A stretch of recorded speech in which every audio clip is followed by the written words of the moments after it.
자, 54번입니다. 54번. 계약 해제에 관한 다음의 설명으로 틀린 것은 나왔습니다. 1번. 부동산 매도인이 계약을 이행하지 아니할 의사를 명백히 표시한 경우 슬롯이 자릅니다. 이렇게 이행하지 않겠다는 뜻을 명백히 한 경우에 최고를 하고 해제해야 돼요? 최고 없이 해제할 수 있습니까? 최고 없이죠.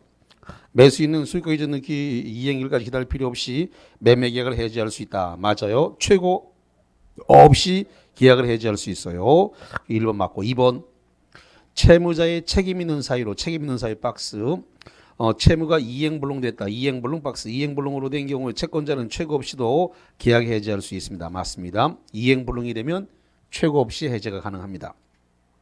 3번. 계약이 합의 해제됐다. 합의 해제 박스. 합의 해제된 경우에 특이하기 없는 한 반환을 금전에 그 받은 날부터 이자를 붙여서 지급할 의무가 없다. 그래서 맞습니다. 잠깐만요. 이 계약이 해제가 됐습니다. 계약이 해제가 되면 1, 2, 3, 3가 나온다 그랬어요. 그래서 소급 무효가 된다 그랬고요. 그 다음에 두 번째 원상 회복인데 이 원상 회복 의무는 이 동시 이행 관계라고 말씀드렸는데 문제는 원상 회복 범위인데 받은 이익 전부를 갖다가 이 반환을 해야 됩니다. 근데 만약에 받은 이익이 금전이다. 금전이면 뭘 붙여야 돼요? 이자를 붙여야 되죠. 이자를 붙여서 반환해야 됩니다. 근데 지금 문제가 되는 부분이 뭐냐면은 합의 해제라고 되어 있단 말이죠. 합의 해제는 민법상 이 해제에 관한 규정을 적용합니까? 안 합니까? 안 하죠. 안 합니다. 그래서 법정 해제는 합의 해제하고 달라서 이 합의 해제는 법적 성질이 계약이죠. 다시 이건 뭐라고요? 계약. 계약이에요. 법적 성질 이건 계약입니다. 그렇기 때문에 반환할 때 금전을 받았다 하더라도 원금만 돌려주면 되고 이자를 붙여요? 안 붙여요? 안 붙이죠. 이자를 안 붙여요. 그래서 이 차이를 자꾸 시험 문제를 낸단 말이죠. 그래서 거기 지금 54번에 3번 합의 해제가 됐을 때는 이자를 안 붙입니다. 이자를 붙여 지급할 의무가 없다. 맞네요. 자, 4번입니다.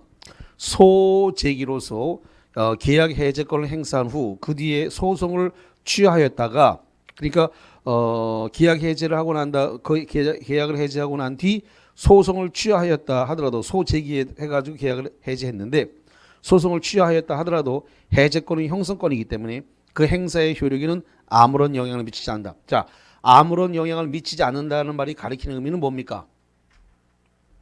취소가 번복되지 않는다는 소리예요. 다시 한번 지금 소송을 제기해서 계약이 해제가 됐다고 돼 있죠?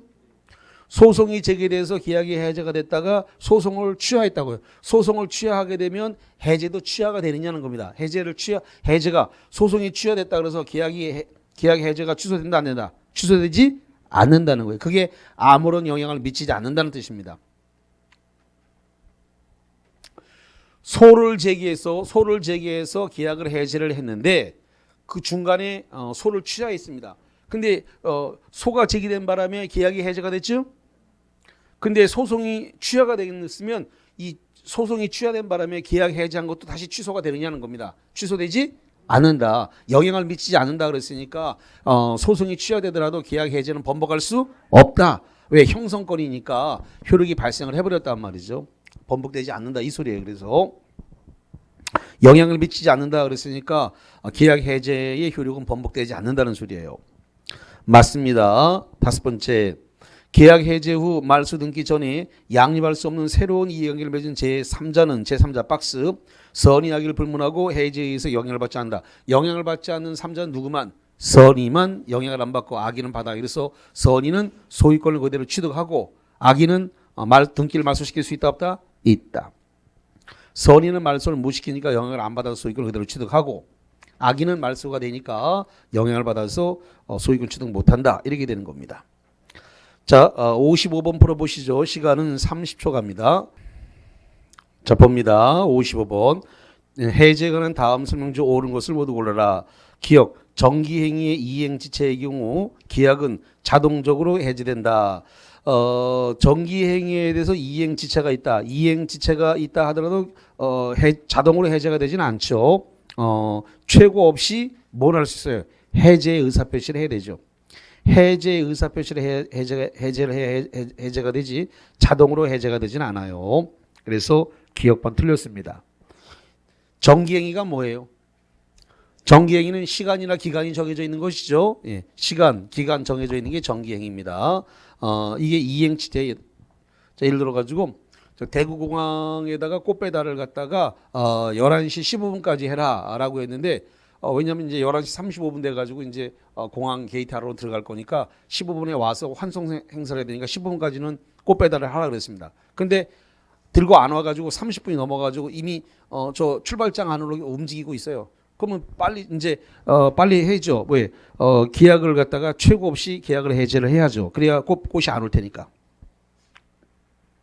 그래서 자동 정기행위 이행 지체가 있으면 자동으로 해제는 되지 않고 해제의 의사 표시를 해야 됩니다. 기억 틀렸고 니은번 이행 거절의 의사를 표시하였다가 이를 적법하게 처리한 경우에 상대방은 최고 없이 계약을 해제할 수 있다. 안 됩니다. 이행 거절 의사를 표시했다가 적법하게 처리했으면 정상적이 됐고 정상적인 경우는 계약을 해제하려면 최고를 해야 됩니다. 그래서 최고 없이 해제할 수 있다는 말은 틀렸네요. X. 디귿번 해제 불가분성 나눌 수 없다. 해제 불가분성에 관한 547조 1항 57조 547조 규정은 강행 규정이나 강행 규정 박스. 이건 강행 규정이 아니라 임의 규정입니다. 임의 규정. 자, 그다음에 리을번 계약이 합의 해제되어 금전을 반환할 경우에 그 받은 날부터 이자를 붙여야 되니까 리을번 맞습니다. 디귿 합의 해제 그렇군요. 합의 해제를 했으니까 이자를 가산할 필요가 없다. 이자를 가산할 필요가 없네요. 틀렸네. 자, 그 다음에 미음번 계약 해제에 관한 민법 규정은 해제 계약 합의 해제는 적용되지 않는다. 맞습니다. 그러면 답이 1번만 맞게 됐네. 자, 56번으로 가겠습니다. 56번. 계약 해제 소급표로부터 보호될 수 있는 제3자에 해당하는 자는 계약 해제의 소급표로 보호될 수 있는 3자. 1번 계약 해제 전 동그라미 계약상의 채권을 양수해서 이를 피보전 권리로 하여 처분 금지 가처분 결정을 받은 채권자다. 자, 잠깐만요. 보호되는 3자가 되기 위해서는 자 보시기 바랍니다. 자, 갑과 을이 매매 계약을 했습니다. 이 매매 계약을 했는데 이 매매 계약이 지금 해제가 됐습니다. 매매 계약 해제 이후입니다. 해제 이후에 해제가 된 이후에 지금 계약이 해제가 되면은 을한테 넘어갔던 소유권은 자동으로 복귀가 되나요? 소유권은 자동으로 복귀가 됐을 거예요. 근데 소유권 등기는 남아 있단 말이죠. 그래서 이 등기 이걸 터잡아서 이렇게 이해관계를 맺어야 된다 이 말이죠. 그래서 계약 해제 이후에 이해관계를 맺어야 된다고. 등기 등록을 통해서 등기 등록이라든가 점유를 통해서 완전한 권리를 취득해야 돼요. 완전한 권리. 등기 등록을 통해서 완전한 권리를 취득해야 보호되는 3자가 됩니다. 그럼 시험 문제는 계약 해제 이전에 발생했죠? 자, 문제 다시 보세요. 56번 1번 계약 해제 뭐라고 되어 있어요? 전. 계약상의 채권을 양수해서 이를 피보전 권리로 하여 처분 금지 가처분 결정을 받은 채권자는 보호되지 않습니다. 계약 체결한 이후에 이해관계를 맺어야 돼요. 자, 그 다음에 두 번째 계약 해제 전 동그라미 해제 대상인 계약상의 채권 자체를 압류한 채권자 보호되지 않습니다. 그 다음에 세 번째 해제 대상 매매 계약에 의하여 채무자 명의로 이전 등기된 부동산을 가압류했다. 그래서 가압류는 등기한 거죠. 가압류는 뭐 했다고요? 등기한 거니까 보호되는 3자예요. 그래서 3번이 맞는 말이 됩니다.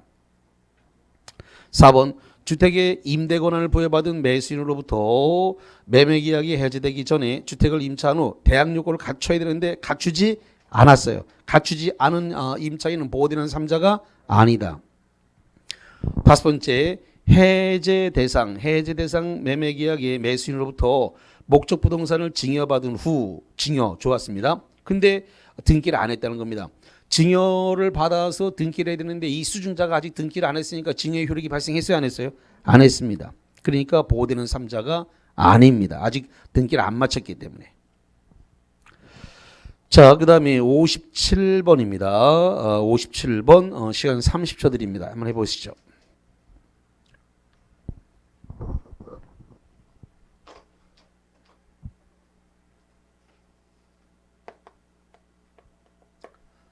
자, 여기 잠깐 볼까요? 여기 계약 해제는 뭐라고 되냐면 소급표라고 돼 있죠? 소급무효입니다. 그러면 해지는 어떻게 돼요? 장래효입니다. 장래효입니다. 구분해야 돼요. 해제는 소급해서 무효가 되지만 이거는 장래 효력이 소멸되는 거예요. 그래서 해제와 해지는 효력이 달라요. 해제는 소급해서 무효가 되는 거고 소급은 처음부터. 반면에 해지는 장래, 지금부터 해서 앞으로 효력이 없어지는 거죠.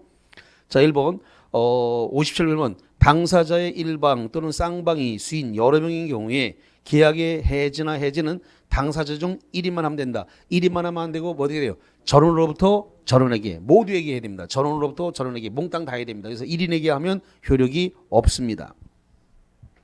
두 번째 채무 불이행으로 인해 해제를 하면 같은 사유로 다시 손해배상을 청구할 수 없다. 여기 보세요. 계약을 해제를 하게 되면 1, 2, 3 소급무효, 원상회복, 3번이 뭐예요? 손해배상. 손해배상 의무가 발생을 합니다. 그러면 자 계약을 해제했고 그 해제 사유를 가지고 손해배상 청구할 수 있다 없다? 있다. 계약을 해제하고 그 사유 가지고 손해배상 청구할 수 있는데 민법 551조는 계약의 해지는 손해배상 청구에 영향을 미치지 않는다. 영향을 미치지 않는다라고 하는 말은 손해배상 청구할 수 있다라는 겁니다.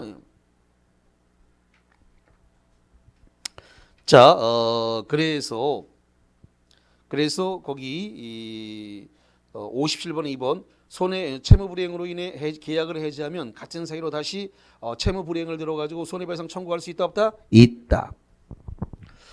551조 계약의 해지는 손해배상 청구에 영향을 미치지 않는다라고 되어 있기 때문에 2번 질문 틀렸습니다. 3번 계약의 해제로 인한 원상 회복은 제3자가 선의인가 악인가에 따라 반환 의무가 달라진다. 여기 보세요.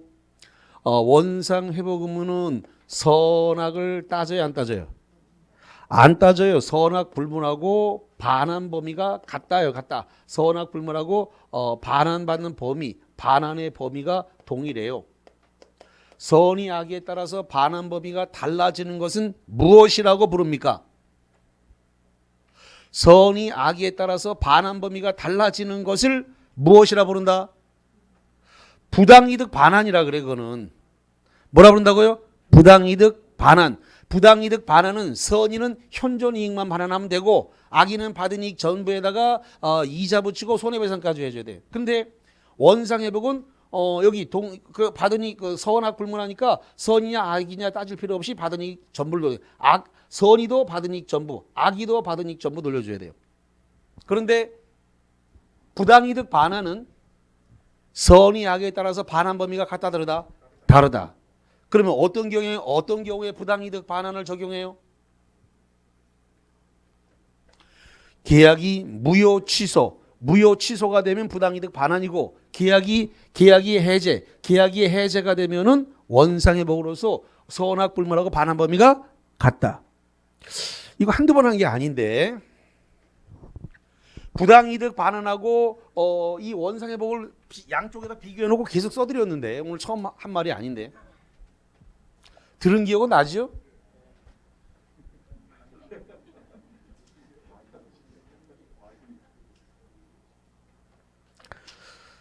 다시 한번 무효 취소가 됐을 때는 어떻게 한다고요? 부당이득 반환으로서 선의하고 제한 능력자는 현존 이익을 반환하면 되고 악인은 받은 이익 전부에다가 이자에다가 손해배상까지 해줘야 되는 것은 무효 취소로 인한 부당이득 반환이고 계약 해지했을 때는 이름이 뭐라고요? 원상회복. 부당이득 반환이 아니라 원상회복이다. 그런데 이것은 선악 불문하고 반환 범위가 뭐하다? 같다.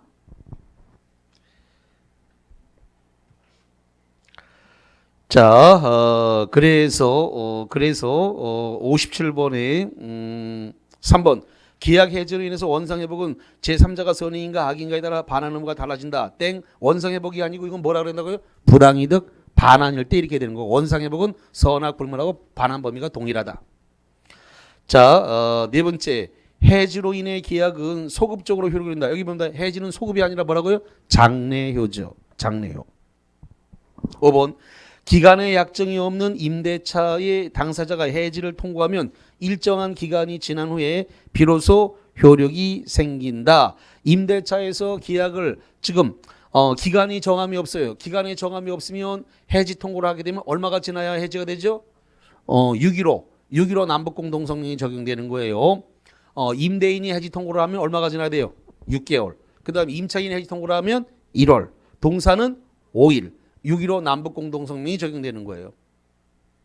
조금 있다가 임대차 남았으니까 임대차 얘기하면 나와요. 그때 거기서 다시 할게요. 잠깐만 점수를 잘 내려면 이 반복의 속도가 빨라야 이걸 안 까먹어요. 그러니까 두꺼운 책을 하루에 뭐 1시간 2시간 안에 다 보려고 그러면 이게 어려우면 요약된 거 아니면 노트라도 이걸 빠른 속도로 계속 반복해서 보셔야 돼요. 문제 푸는 거 못지않게 이론을 반복하시는 게 중요해요. 이론을. 근데 이론이 양이 많으니까 노트 해놓은 걸 갖다가 꾸준히 이렇게 보시는 게 중요해요. 자, 지금부터는 1차 과목을 매일매일 하셔야 돼요. 1차 과목을 매일매일. 밥 먹듯이 하루에 한두 시간씩은 꼭꼭 해줘야 됩니다. 왜냐? 2차 과목까지 다 하시는 분들은 금방 까먹습니다. 2차 하다가 1차를 조금만 안 보면 그냥 휘리릭 다 날아가 버려요. 특히 9, 10월 달에는 2차를 많이 하기 때문에 더 빠른 속도로 날아갑니다. 1차가. 그러면서 막 엄청나게 흔들려 버려요. 자, 57번에다가 별별 2개 치시고 잘 보시기 바랍니다. 기간의 약정이 없는 임대차는 당사자가 해지를 통고하면 일정한 기간이 지난 후에 비로소 효력이 생긴다. 맞네요. 일정한 기간이라는 것은 임대인이 통보하면 얼마? 6월. 임차인이 통보하면은 1월. 동사는 5일. 그래서 일정한 기간 6.15 남북공동성명이 적용되는 겁니다. 5번이 맞습니다. 자, 58번. 매매에 관한 설명으로서 틀린 것은 1번 당사자 일방에 대한 의무 이행 기한이 있는 때는 상대방의 의무 기한에 대해서도 동일한 기한이 있는 것으로 추정한다. 잠깐만. 만약에 이행기가 만약에 10월 1일이다. 이렇게 돼 있습니다. 10월 1일이라고 돼 있으면은 매도인한테도 10월 1일까지 목적물을 계속 사용할 수 있죠. 사용할 수 있죠. 그다음에 매수인은 10월 1일까지 대금을 준비하니까 돈을 아직까지 쓸 수 있는 여유가 있습니다. 그래서 지금 누군가에게 기한 이익이 있으면 상대방한테도 그만큼의 똑같은 기한의 이익이 있는 것으로 뭐 한다고요? 추정하는 겁니다. 그래서 1번 지문은 맞습니다. 두 번째, 매매 목적이 된 권리가 타인에게 속했다. 남의 부동산 팔아먹을 수 있어요, 없어요? 있죠. 그 매매 목적이 된 권리가 타인에게 속한 경우에 매도인은 그 권리를 취득해서 매수인에게 이전하면 됩니다. 언제까지 넘기면 돼요? 이행기까지 넘기면 아무 문제가 없어요. 그래서 처분권 없는 자, 무권리자의 채권행위는 사법상 효력이 유효가 됩니다. 2번 맞고요. 3번. 매매의 일방 예약은 상대방이 매매를 완결할 의사를 표시했다. 이걸 매매 예약 완결권이라 그래요. 매매 예약 완결권은 법률적 효력이 뭐예요? 형성권이고 형성권입니다. 형성권. 그리고 제척기간이 됩니다. 형성권이면서 무슨 기간이라고요? 제척기간이죠. 매매 일방 예약은 상대방이 매매를 완결할 의사를 표시한 때 매매 효력이 생기는 거니까 맞고요. 4번. 부동산 소유권 이전을 내용으로 하는 본계약의 예약 완결권은 가등기 할 수 있습니다. 있고요. 5번 예약 권리자가 목적물을 인도받은 경우에 예약 완결권은 제척기간 몇 년이에요? 10년이죠. 가등기에서 본등기를 해야 되는 하는 거하고 그다음에 예약을 일방 예약한 상태에서 예약 완결권 행사까지가 기간이 10년이에요. 그런데 그 기간이 지났습니다. 제척 기간이 경과로 소멸하지 않는다. 틀렸네요. 만약에 예약한 상태로부터 13년이 지나서 본등기를 해서 받아갔다 하더라도 제척 기간이 경과된 것으로서 그것은 그 등기는 효력이 없어요. 도로 찾아올 수 있게 됩니다. 그래서 제척 기간 경과로 소멸하지 않는다가 아니라 뭐한다? 소멸한다. 그래서 5번이 틀렸습니다. 59번 교환에 관한 설명으로서 옳지 않은 것은 자 거기 30초 드릴 테니까 한번 풀어보세요. 59번. 자 볼까요? 몇 번이 번호로 합니다. 몇 번이 맞을까요? 2번이 맞네요. 기억. 교환은 계약 당사 쌍방이 금전 이외 동안에 금전 이외의 재산권을 갖다가 이거 맞는 거예요? 틀린 거예요? 틀린 것을 고르는 거죠. 예, 옳지 않은 거. 그래서 교환은 당사자 쌍방이 금전 이외의 재산권을 서로 이전함으로써 성립한다. 교환은 이전함으로 성립하는 게 아니라 이전할 것을 약정함으로 성립하는 겁니다. 약정. 이전함으로 성립하는 게 아니라 이전을 약정함으로 성립하는 거예요. 약정. 이전해야 성립하는 게 아니라 약정, 말만 하면 성립하는 거예요. 그래서 구두계약입니다. 그래서 기억 틀렸고요. 니은번 교환은 유상계약이므로 매매에 관한 규정이 일반적으로 준용되는 거 맞습니다. 디귿번 교환 목적물의 가액으로 시가를 묵비하거나 허위로 시가보다 높은 가액이라고 시가라고 고지한 것은 기망행위에 해당한다가 아니라 해당하지 않는다. 틀렸고요. 리을 교환물의 가격이 균등하지 않은 때에는 그 차액을 보충하기 위해서 일방 당사자가 일정액의 금전을 보충금을 지급할 걸 약정할 수 있고 이 보충금에 관해서는 뭘 적용해요? 매매에 관한 규정을 준용합니다. 맞다고요. 그다음에 미음번 교환계약의 목적물인 당사자 일방의 건물이 쌍방에게 책임 없는 사유 책임 없는 사유로 소실 다 타버렸을 때 당사자는 상대방에 대해서 반대급부를 청구할 수 있다가 아니라 없다죠. 없다. 자, 그 다음에 60번 별표 쳐놓고요. 해약금 해제에 관한 설명으로서 틀린 것은 1번 단지 계약금을 지급하기로 약정만 한 단계에서는 민법 565조 규정에 의해서 계약을 해제할 수 있는 권리는 발생하지 않는다. 잠깐만. 거기 나와 있는 565조는 뭐냐면 계약금에 의한 계약 해제가 565조에 의한 계약 해제입니다. 자, 계약금에 의한 계약 해제가 발생하려고 그러면 일단 계약금이 다 들어와야 되죠. 계약금 전부가 들어와야 돼요.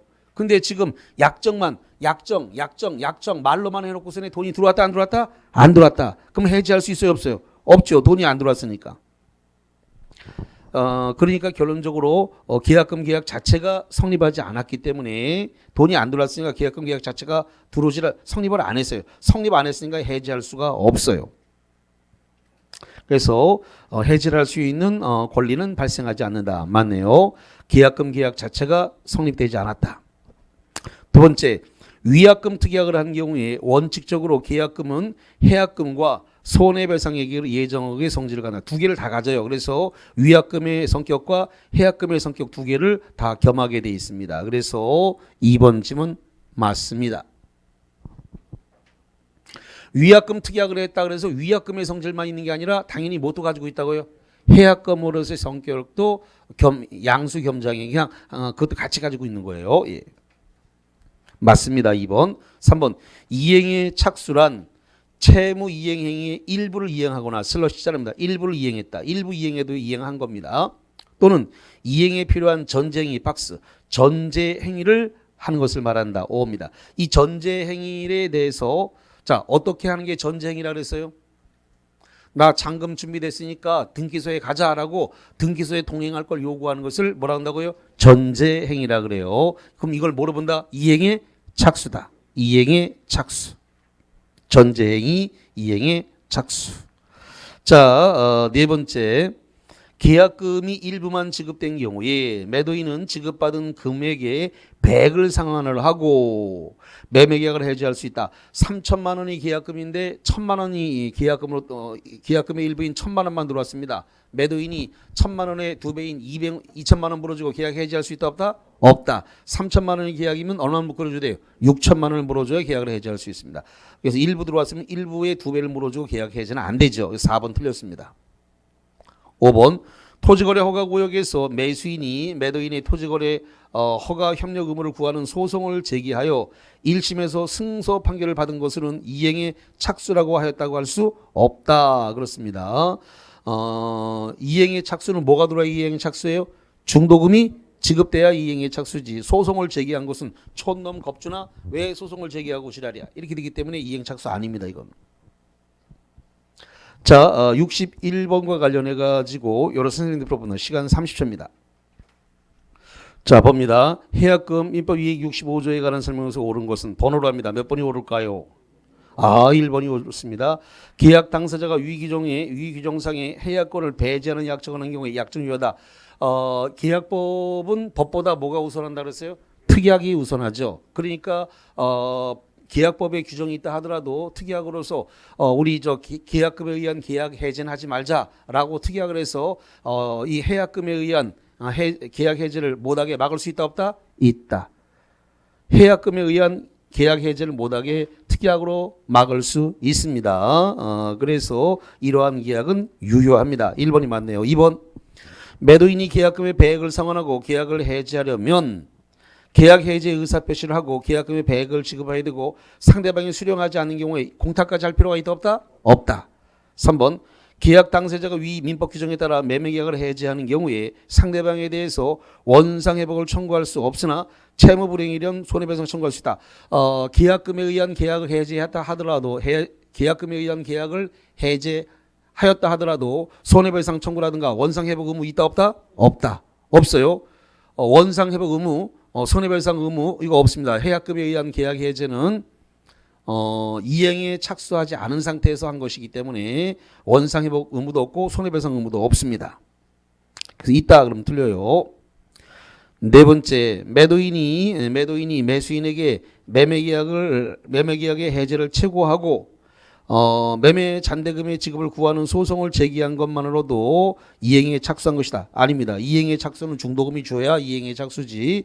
촌놈겁주나 왜 소송을 하고 지랄이야 이랬습니다. 그래서 소송 제기한 건 이행 착수 아니라 그랬어요.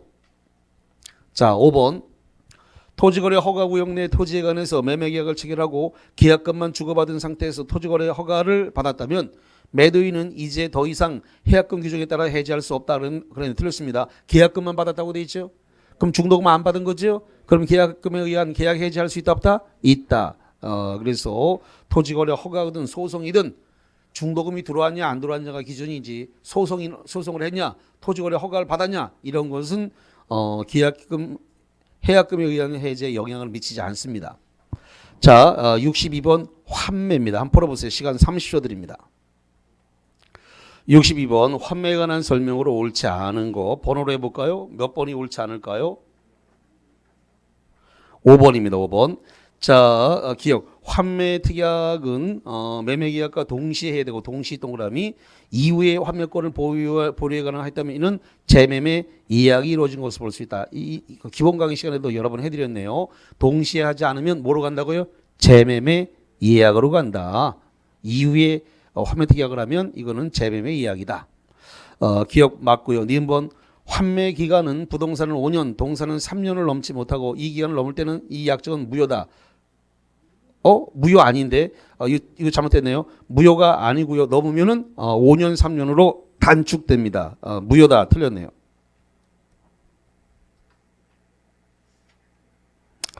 자, 그 다음에 디귿번 보겠습니다. 디귿번. 환매 등기가 격려된 나대지에 건물이 신축된 후 환매권이 행사된 경우 특별한 사정이 없는 한 그 건물을 위한 관습법상의 법정의 사건은 발생하지 않는다. 맞네요. 관법치는 발생하지 않습니다. 이 번호를 잘못 매겼네. 그러면 틀린 걸 고르라고 돼 있죠. 예. 예. 그러면 디귿번호는 안 틀렸습니다. 리을 번 목적물의 과실과 대금의 이자는 특별한 약정이 없으면 상기한 것으로 보니까 이것도 맞습니다. 자, 이것도 안 틀렸습니다. 예. 자, 그다음에 미음번 환매 대금은 매도인이 영수한 대금 및 매수인이 부담한 매매 비율이고 비용이고 이를 특약에 의해서 변경할 수 없지만 재매매 이야기에서는 매매 대금은 제한할 수 없다 그랬는데 이거 틀렸네요. 잠깐만 이거 이렇게 해볼게요. 지금 우리가 보고 있는 계약법은 특약이 우선한다 그랬나요? 그렇기 때문에 법에서 규정한 환매 비용보다 특약으로 달리 정할 수 있다 없다? 있다. 특약으로 달리 정하면 법보다 뭐가 우선한다고요? 특약이 우선해요. 특약이 우선해. 그래서 환매 대금은 매도인이 영수한 대금 및 매수인이 부담한 매매 비용이고 여기까지가 원칙이에요. 이를 특약에 의해서 변경할 수 없는 게 아니라 뭐 한다고요? 있고. 여기까지는 그러니까 매매 비용이고 여기까지가 법 조항이에요. 근데 이를 특약으로 달리 정할 수 있다 없다? 있다. 특약에 의해서 달리 정할 수 있는데 없지만 이거 틀렸습니다. 그래서 5번 지문도 틀렸네요. 그러면 답이 몇 번이 되는 거예요? 2번이 되네. 답이 2번이 되는 답을 수정합니다. 자, 답이 2번이 됐습니다. 예. 자, 그 다음에 63번으로 가겠습니다. 63번. 권리의 일부가 타인에게 속하는 경우에 매도인의 담보 책임에 관한 설명 중 틀린 것은 1번 선의의 매수인은 자 거기 넘어가기 전에 일부 타인 권리를 박스 치세요. 일부 타인 권리. 1번 선의의 매수인은 대금 감액 또는 계약의 해제 외에 손해배상을 청구할 수 있다. 선의한테는 다 있다 그랬나요? 손해대, 손해배상, 계약 해제, 대금 감액 셋 다 있다 그랬어요? 예, 셋 다 있다 그랬습니다. 손해대가 다 있다. 자, 그래서 1번 받고 2번 매수인이 악의인 경우에도 대금의 감액을 청구할 수 있다. 자, 여기 잠깐만 보시기 바랍니다. 자, 이거부터 갈게요. 악의의 매수인에게 인정되는 거, 뭐가 있다 그랬어요? 손해,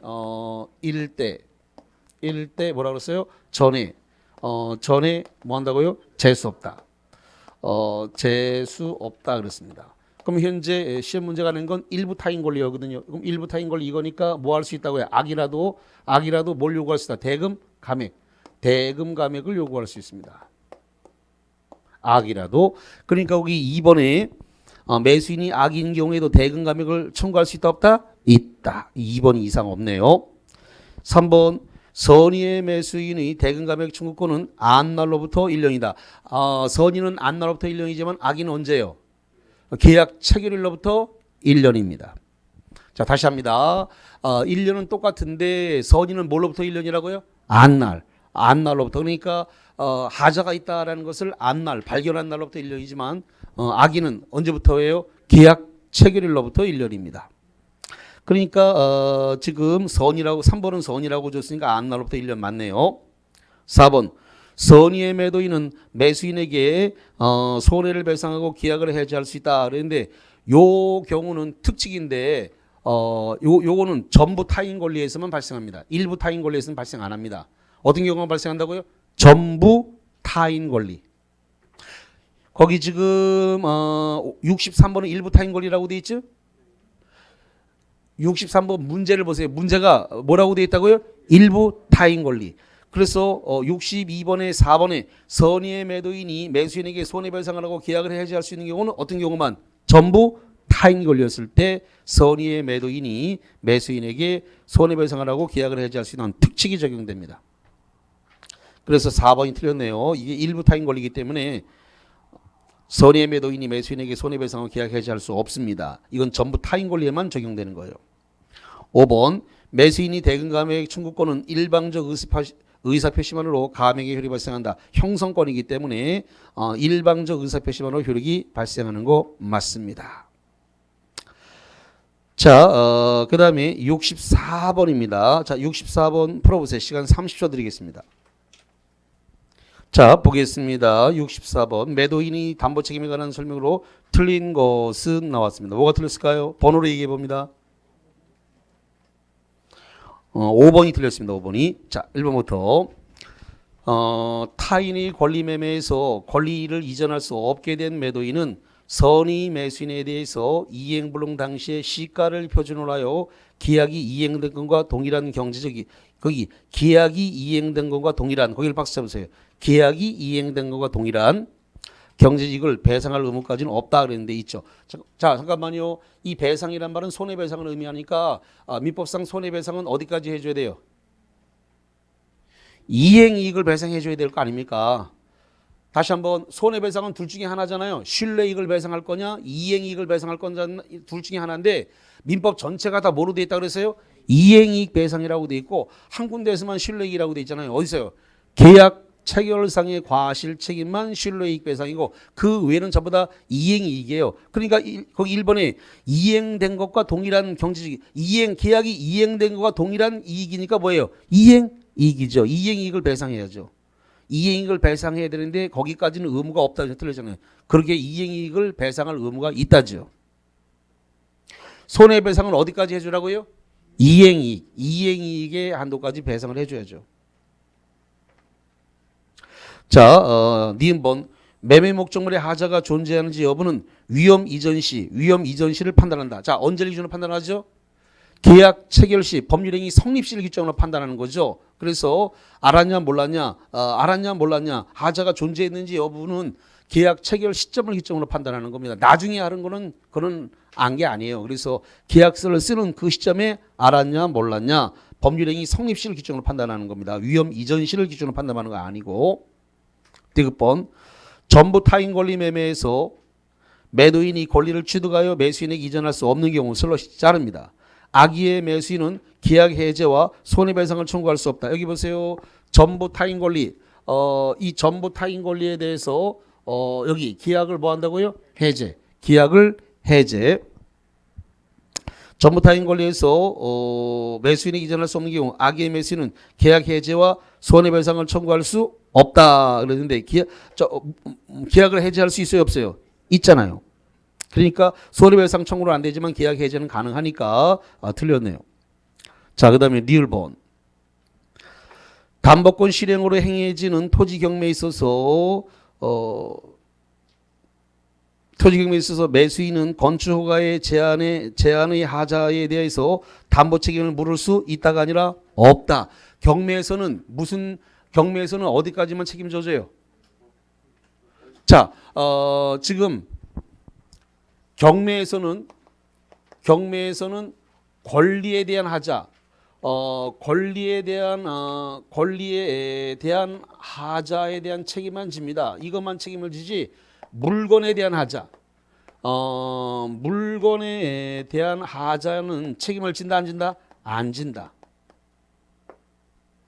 경매에서는 물건에 대한 하자는 책임을 지지 않아요. 만약에 물건에 대해서 하자가 있으면 어떻게 하라 그랬어요? 제가 유찰을 시키라 그랬지. 경매에서는 어떻게 한다고요? 유찰을 시켜야 되는데 누가 무섭다 그랬어요?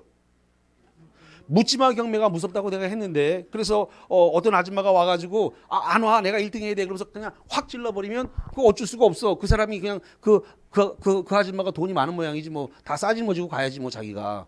그래서 유찰을 시켜야 되는데 묻지마 경매를 해서 확 다 싸질머지고 1등을 해버렸으니까 그 유찰을 안 시켰네. 그럼 그 사람이 책임지고 가야지 뭐 어떡할 거예요.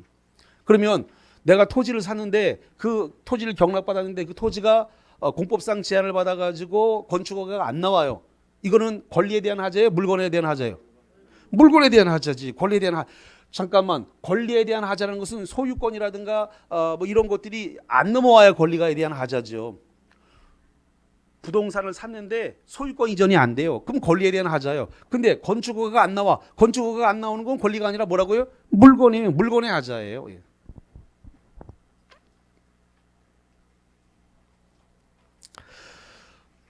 공법이 개정이 많이 돼가지고 혼란스럽지 않나요? 많이 된지를 모르나? 넘어가. 안 그래도 민법도 머리 아플 텐데 공법까지 얘기해 주면 아니면 돌아버릴 테니까 그만해. 자, 올해는 공법이 너무 많이 개정이 됐어요. 그래서 이 감당하기 힘들 정도로 법이 너무 많이 개정이 돼가지고 문제를 되게 잘 풀어야 되는 상황에 법이 너무 많이 개정되기 때문에 시중에 나와 있는 문제집 중에서 상당수가 지금 잘못돼 있단 말이에요. 법이 개정됐는데 개정된지 모르고 나와 있는 이렇게 그리고 문제집이 나오고 난 다음에 개정된 것도 많고 그러니까 현재 안 맞는 게 되게 많아요. 그러니까 기존에 나와 있는 문제집이 현행 법규하고 안 맞는 게 되게 많아. 굉장히 주의해서 보셔야 돼요. 공법도 많이 개정됐기 때문에. 자, 그래서 기역, 니은, 디귿, 리을 네 개가 다 틀렸어요. 다 틀렸기 때문에 답은 5번이 되어졌습니다. 자, 그 다음에 65번입니다. 65번. 민법상 임대차에 관한 민법상 임대차에서 임대인과 임차인의 의무. 거기 박스 볼까요? 임대인과 임차인의 의무. 임대인과 임차인의 의무에 관한 설명으로 틀린 것은 1번 임대인이 재판상 청구한 차임 증액 청구가 상당하다고 인정되는 경우에 증액의 효력은 청구 시에 발생한다. 맞네요. 자, 두 번째 임대차 계약이 임차인의 차임 연체로 해지된 경우에도 임차인은 부속물 매수 청구를 할 수 있다. 틀렸죠. 임차인의 차임 연체라고 하면 채무 불이행입니다. 채무 불이행으로 해지가 되면 지상물 매수 청구권, 부속물 매수 청구권 아무것도 발생하지 않는다. 지상물, 부속물 둘 다 발생 안 해요. 그래서 2번 틀렸습니다. 3번 임차인이 임차 건물 부분에서 간이 음식점을 경영하기 위해서 부착시킨 시설물에 불과한 간판 설치비를 유익비라 할 수는 없다. 간판 설치비는 자기가 영업에 필요해서 붙인 거죠. 그건 유익비다 아니다? 아니다. 오히려 건물 가치를 떨어뜨릴 뿐이죠. 그거는 예. 자, 네 번째 묵시적 갱신이 있는 경우에 전 임대차에 대해서 3자가 제공한 담보는 소멸합니다. 단 소멸하지 않는 경우도 있습니까? 원칙적으로 소멸하는데 소멸하지 않는 경우도 있습니다. 뭐가 소멸 안 할까요? 그것이 보증금일 때는 3자가 제공한 담보물이 보증금일 때는 소멸하지 않는다. 자, 다시 말합니다. 4번에 묵시적 갱신이 있는 경우에 전 임대차에 대해서 3자가 제공한 담보는 소멸한다. 원칙. 그런데 소멸 안 하는 경우가 있다. 어떤 건 소멸 안 한다고요? 3자가 제공한 담보가 뭐다? 보증금. 보증금일 때는 소멸한다 안 한다? 안 한다. 자, 그 다음에 5번 임대차 계약에서 차임 부증액 특약이 있다. 부증액이 뭐예요? 올리지 말자. 증액 그래서 부증액 올리지 말자 특약이 있더라도 사정 변경이 있으면 임대인은 차임 증액을 청구할 수 있다 없다? 있다. 사정 변경에 따라서 올릴 수 있어요. 예. 부증액 특약이 있다 하더라도 올릴 수 있습니다. 자, 66번은 여러 선생님들이 풀어봅니다. 시간은 30초입니다. 자, 보겠습니다. 65번. 다음은 임차권과 전세권에 관한 기술이다. 틀린 것은 번호로 합니다. 뭐가 틀렸을까요? 1번 틀렸네요. 1번에 전세권자와 임차인은 목적물에 지출한 필요비와 유익비를 상환 청구할 수 있다. 자, 전세권에서는 필요비 달라고 할 수 있다 없다? 없다. 필요비 달라고 못해요. 유익비 달라고 할 수 있다 없다? 있다. 유익비 달라고 할 수 있습니다. 임차권 임대차죠. 임대차 필요비 달라고 할 수 있어요 없어요? 있어요. 유익비 달라고 할 수 있어요 없어요? 있어요. 그러니까 전세권 임차권 둘 다 달라고 필요비 유익비 달라고 한다 그러면 맞이 틀려요? 틀렸죠. 전세권에서는 필요비를 못 달라고 하니까. 니은번 토지 전세권과 토지 임대차 모두 최단 기간 규정이 있다 그랬는데 토지 전세권과 토지 임대차는 둘 다 최단 기간이 없다. 토지 임대차, 토지 전세권 둘 다 최단 기간이 없습니다. 자, 이렇게 볼게요. 지금 전세권입니다. 전세권에서 토지와 건물이 있는데 자, 건물 최단 기간 있어요 없어요? 있어요. 이거 1년 있습니다. 1년. 토지 있어요, 없어요? 없어요. 자, 그다음에 임대차. 임대차에서 토지 최단 기간 있어요, 없어요? 없어요. 건물 있어요, 없어요? 없어요. 자, 그러면 시험 문제가 물어본 것은 이걸 물어봤단 말이에요. 토지를 물어봤단 말이에요. 토지. 그럼 둘 다 토지 전세권이든 토지 임차권이든 둘 다 최단 기간 있다 없다? 없다. 둘 다 없어요. 니은번 틀렸네요. 자, 그 다음에 디귿번 토지 전세권과 토지 임대차 모두에 있어서 일정한 요건을 갖추면 지상물 매수권이 인정된다. 맞네요. 토지 전세권에서도 지상물 사가라고 할 수 있고 토지 임차권에서도 사가라고 할 수가 있기 때문에 인정된다. 맞습니다. 둘 다 인정됩니다. 자, 리을번 전세권은 임차권과 달리 전세권 설정자의 동의 없이 전세권자와 양수인의 합의만으로 양도될 수 있다. 자, 전세권은 전전세를 하거나 전세권을 양도하거나 이렇게 상속하거나 자유롭게 할 수 있나요? 재산권이니까 양도, 상속, 전전세가 자유로워요. 그러나 임대차는 임대인의 동의가 없는 상태에서 전대차를 하게 되면 임차권 소멸 사유가 되죠. 임차권 해지 사유가 된다고요. 다시 한번 임대차에서는 전대차를 하기 위해서는 뭐가 필요하다고요? 임대인의 동의가 있어야 돼요. 임대인의 동의가 있어야 된다. 임대인의 동의를 안 받고 하게 되면 계약 해지 사유가 발생한다. 근데 전세권에서는 전세권 설정자의 동의를 받아야 돼요? 안 받아도 돼요? 안 받아도 되죠. 전세권에는 설정자가 소유자인데 이 설정자의 동의가 없어도 전세권을 갖다가 양도하거나 전전세를 할 수가 있다 이거죠. 전세권 양도, 전전세, 상속 다 가능합니다. 자, 그래서 5번 질문 합의만으로 양도될 수 있다라고 하는 말은 맞습니다. 왜? 전세권 설정자의 동의를 필요로 하지 않으니까. 틀린 것은 1번만 틀렸네요. 자, 쉬었다가 와서 67번서부터 쭉 보겠습니다.